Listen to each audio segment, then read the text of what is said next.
Jeffrey Epstein, a name that now vibrates with a particular hum of deep scandal, systematic rot, and the kind of obscene wealth that moves in the shadows.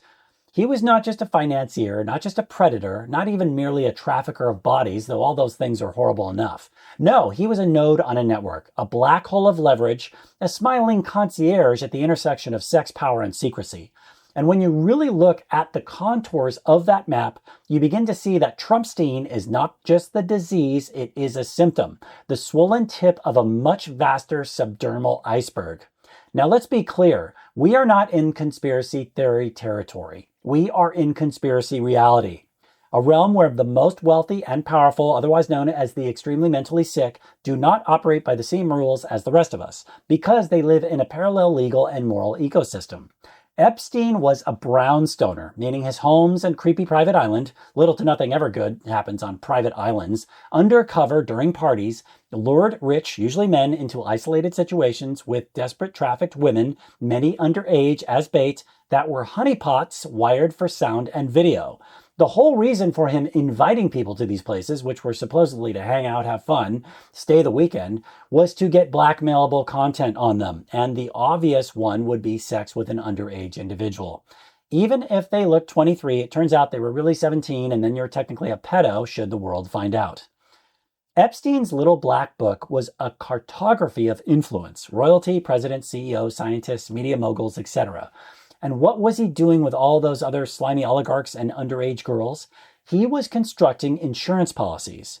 He was building a library of compromising materials, a kind of perverse karmic blockchain where every transaction could be called in, every indiscretion cataloged for future leverage. This is the logic of power at its most dark reptilian. It's not about the money. These people already have more money than they could burn in 10 lifetimes. No, this is about control, about obedience, about entrapment in velvet chains. And yet the media, mainstream, corporate, hypnotic, has treated Epstein as a somewhat grotesque anomaly, a rogue operator who fell through the cracks. But the truth, if you dare stare into it, is far more chilling.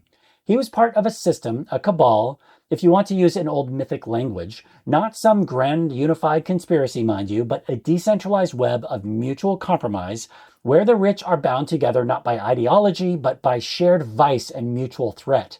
And this is just the tip, for if Epstein fell, there are others who remain cloaked, shielded by their lawyers, PR firms, foundations, phony philanthropy, and even state secrets. We know someone who is a therapist to very famous people in Los Angeles, who, newsflash, their clients are just as fucked up as your average person. But what they told us, without violating any direct doctor-patient privilege whose specific clients have been, is, speaking more generally, that once very rich and famous people do when they get to a certain level of wealth and fame, is get tired of all the toys and eventually become most concerned with their image while they're alive and then their legacy after they die. What people think of them, it eats at them. So blackmailing is a giant worry, and they are very wary of getting close to people who might one day attempt such a thing. Makes sense. Over time, intelligence agencies, one might reasonably infer, were not also unaware of Epstein. They were very likely intertwined with his operations. After all, blackmail is a powerful tool in the arsenal of geopolitics. And what better way to leash a politician than with a tape you never need to show? Blackmail at an intelligence agency level is as old as the agencies themselves, if not as old as the Republic. So why is this important? Because it reveals something existentially grotesque about the world we live in. We are ruled not by philosopher kings, but by haunted weasels with secrets in their closets and strings attached at their wrists. And our collective inability to confront that fact, often preferring distraction or addiction to spectacle, is part of that same sickness. What Epstein shows us, if we dare to see it, is that morality and legality are often inversely correlated at the top. The higher you go in the hierarchy, the less sunlight reaches the roots.